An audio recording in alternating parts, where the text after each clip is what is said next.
प्रभु यीशु के सामर्थ्य नाम में आप सबको जय मसीह की। Praise the Lord. आइए आज के मनन के लिए हम प्रभु के पवित्र वचन को निकालें। मेरे साथ उत्पत्ति की पुस्तक अध्याय 1 और उसका वचन 1 निकालेगा। यहाँ इस प्रकार से परमेश्वर के वचन में लिखा है, आदि में परमेश्वर ने आकाश और पृथ्वी की सृष्टि की। Praise the Lord, hallelujah.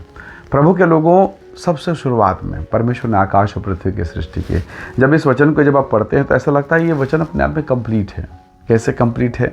सबसे शुरुआत में प्रभु ने आकाश मंडल को, स्वर्ग को, सब कुछ बना दिया और इस संसार में इस पृथ्वी की सृष्टि की। प्रेज द लॉर्ड, सब कुछ कंप्लीट कर दिया। उसके बाद अब वृत्तांत चालू होता है। एक प्रकार से ऐसा लगता है कि बाइबल का जो हेडिंग है, पूरी किताब, पूरी पुस्तक जो प्रभु का पवित्र वचन है, जो कुछ उसमें लिखा है, मतलब एक प्रकार से उसका टाइटल है, आदि में परमेश्वर ने आकाश और पृथ्वी की सृष्टि की। जब आप इस पुस्तक के अंतिम, यानी इस संपूर्ण पवित्र शास्त्र के अंतिम किताब को पढ़ते हैं तो ये भी स्वर्ग के बारे में बताता है। प्रकाशित वाक्य, यानी बीच में जितनी घटनाएं हुई है वो मनुष्यों के कारण हुआ है। आदम के पाप के कारण, हव्वा के पाप के कारण। परमेश्वर के वो लोगों शुरुआत और अंत स्वर्ग को दिखाता है। Praise the Lord, hallelujah. सृष्टिकर्ता कौन है? सृष्टिकर्ता है परमेश्वर, और स्वर्गीय महिमा से भरपूर। अदन के बगीचा में, मेन गेट में, मैं समझता हूँ जब ठंडे समय प्रभु आते हैं तो मेन गेट में शायद परमेश्वर के उपस्थिति में आदम और हव्वा हाथ जोड़ के खड़े हैं कि आइए प्रभु, आपका स्वागत है। पर यह सब बिगड़ गया पाप के कारण, मनुष्यों की बुद्धि के कारण, मनुष्यों के कामों के कारण। कई बार हम अपने जीवन में ऐसे ही हो जाते हैं। हम अपने जीवन में इसी प्रकार कामों को कर डालते हैं और बहुत पीड़ाएं होती हैं। आदम और हव्वा का जीवन परमेश्वर के साथ बहुत अच्छा था, और यकीन जानिए, जब जब आप परमेश्वर की उपस्थिति में आते हैं, आपकी उन पीड़ाओं को, उन समस्याओं को, उन तकलीफ़ों को परमेश्वर दूर करता है और अदन की स्वर्गीय महिमा में प्रवेश दिलाता है। अदन में बेइज्जती नहीं है, अदन में अपमान नहीं है जब परमेश्वर की उपस्थिति है। पर उसी अदन में जब परमेश्वर नहीं है तब अपमान है, तब पीड़ा है, तब शर्मिंदगी है। परमेश्वर आपको स्वर्गीय महिमा से भरपूर करना चाहता है। हालेलुया।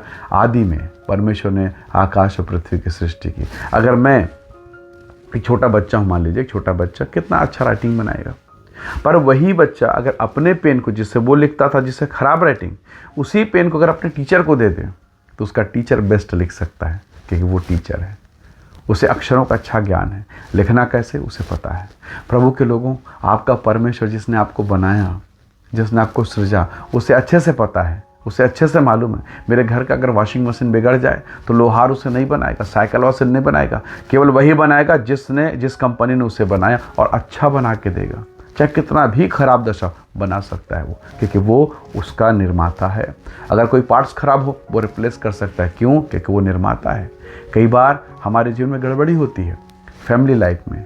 बेटा के जीवन में प्रॉब्लम चल रहा है, पत्नी के साथ अनबन चल रहा है, पति के साथ प्रॉब्लम चल रहा है। कई ऐसे क्षेत्र हैं, और हम उन चीज़ों को जो बिगड़ गई है, हम दूसरों से, मनुष्यों से हम कोशिश करते हैं ये बना देगा, ये मेरी सहायता कर देगा। शायद चाचा चाची, मौसा, काका काकी, कोर्ट एडवोकेट, वकील, डॉक्टर्स, शायद ये हमारी मदद करेंगे। कुछ हद तक वो कर भी सकते हैं, पर सच्ची सहायता कहाँ से मिलेगी? हालेलुया। राजा दाऊद कहता है, मैं अपनी आंखें पर्वतों की ओर लगाऊंगा, मुझे सहायता यहोवा की ओर से मिलती है। लोग, मनुष्य, रिश्तेदार, परिवार, उनकी एक सीमाएं, उनकी एक सीमाएं हैं। सुंदर नाम फाटक प्रेरितों के काम को निकाल के पढ़िए, विशेषकर 3-4 अध्यायों को। एक जन्म से लंगड़ा था, उसके परिवार के लोग उसे भीख मांगने बैठा देते थे। लंगड़ा लूला है, फिर भी बैठा देते थे। अरे कुछ नहीं तो कम से कुछ मांग के तो देगा, कमा के तो देगा। बचपन से भीख मांग रहा है। तिमाई का बेटा बड़तिमाई, आपको याद होगा लूका के सुसमाचार में, वो भीख मांग रहा है। वो तो अच्छा हुआ, अंधे रहकर भी उसने यीशु को पुकार के कहा, हे दाऊद के संतान, मुझ पर दया कर। और प्रभु ने उसकी आंखों को खोल दिया। हालेलुया। परमेश्वर के लोगों, कितनी बार हम लोगों से मांग रहे हैं, दे दो दे दो, सहायता कर दो, सहायता कर दो। पर जिसने अपना इकलौता बेटा दे दिया सहायता के लिए, जिसने अपना सर्वस्व दे दिया, हम उस परमेश्वर की तरफ सिर उठा के देख ही नहीं रहे। हम नीचे ही देख रहे हैं, हम इससे सहायता, उससे सहायता।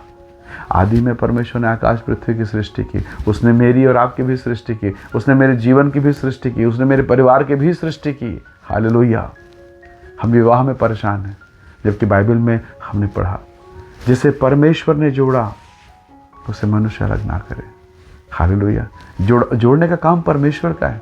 तो प्रभु के लोगों, हम मनुष्यों से कैसे आशा कर रहे हैं, जबकि बनाने का काम तो परमेश्वर का है, सृजन का काम परमेश्वर का है। वचन कहता है, यदि घर को यहोवा ना बनाए, बनाने वालों का परिश्रम व्यर्थ ठहरता है। तो बनाएगा कौन?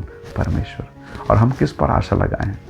और अगर मैं मनुष्यों पर आशा लगाऊं और खुद दुखी हूं, निराश हो जाऊं, इससे आशा करूं, निराश हो जाऊं, तो गलती मेरी है या परमेश्वर की? गलती मेरी है, क्योंकि मैं गलत जगह पर हूं। राशन अगर मुझे चाहिए तो मैं लोहार के दुकान में या साइकिल के दुकान में नहीं जाऊंगा। किराना का सामान अगर मुझे लेना है तो सोने चांदी ज्वेलर्स के दुकान पे नहीं जाऊंगा, मुझे मालूम है। तो जब मुझे चंगाई, मुझे आशीष और मुझे ब्लेसिंग और मुझे उन्नति चाहिए, मुझे किसके पास जाना है? परमेश्वर का वचन कहता है, उसने कहा मैं तुझे कभी धोखा ना दूंगा। प्रभु ने कहा मैं तुझे कभी ना छोड़ूंगा। यीशु ने कहा मैं जगत का अंत तक सदैव तेरे साथ हूँ। एक महान परमेश्वर मुझे और आपको मिला, और हम कहाँ जा रहे हैं? हम अपनी सहायता कहाँ ले रहे हैं? क्यों ना हम परमेश्वर की तरफ लौटें और कहें, खुदावंद मुझे माफ़ कर, मैं भूल गया, मैं भटक गया था, अब फिर से तेरे पास आता हूँ, मेरा हाथ थाम ले और मुझे सहायता दे। परमेश्वर के लोगों, परमेश्वर के बच्चों, प्रभु आपको उठाएगा, परमेश्वर आप पर दया करेगा, क्योंकि उसने आपको बनाया, डिज़ाइन किया। आपकी आँखें, आपके हाथ पैर, आपके शरीर का हर एक अंग उसने अपनी योजना के अनुसार बनाया है। हालेलुया। माता के गर्भ में उसने रचा है। तो प्रभु के लोगों, जिसने डिज़ाइन किया, जिसने रचा, उसके हाथ में हम सबसे ज़्यादा सुरक्षित हैं। हालेलुया। क्यों ना आज के दिन हम प्रभु से कहें, खुदावन मैं भटक गया था, मेरी सहायता कर। और निसंदेह यकीन मानिए, प्रभु उठा के खड़ा करेगा। लोगों ने तो उस अंधे को भीख मांगने के लिए बैठाया, यीशु ने भीख मांगने के लिए नहीं बैठाया। जो भीख मांग रहा था उसे जय जयकार करने के लिए खड़ा कर दिया। Praise the Lord. वही परमेश्वर आपको भी दया करेगा। आपको मांगने वाला नहीं, वो देने वाला बनाने वाला है। हालेलुया। आइए दुआ करें। प्रेमी पिता, धन्यवाद, आप सृष्टिकर्ता, अनुग्रहकारी परमेश्वर हैं। मेरे प्रिय भाई बहनों पर दया कर, ब्लेस कर, आशीष दे। ये मांगने वाले नहीं, यीशु के नाम से देने वाले हो जाएं। ये रोने वाले नहीं, आनंद करने वाले हो जाएं। प्रभु आप इन्हें ब्लेस कीजिए, आशीष दीजिए, और हर वो अंधकार, हर एक उलझन, हर एक पीड़ाएं इनके जीवन से जाती रहे। परमेश्वर का अनुग्रह इनके जीवन पर हो। प्रभु आप इन्हें ब्लेस करें, आशीष दें, महिमा से भरपूर करें। प्रभु यीशु के नाम से मांगते हैं, आमीन, आमीन। प्रभु आप सबको बहुत ऐसे आशीष दे। परमेश्वर का अनुग्रह आपके साथ हो। Praise the Lord. जय मसीह।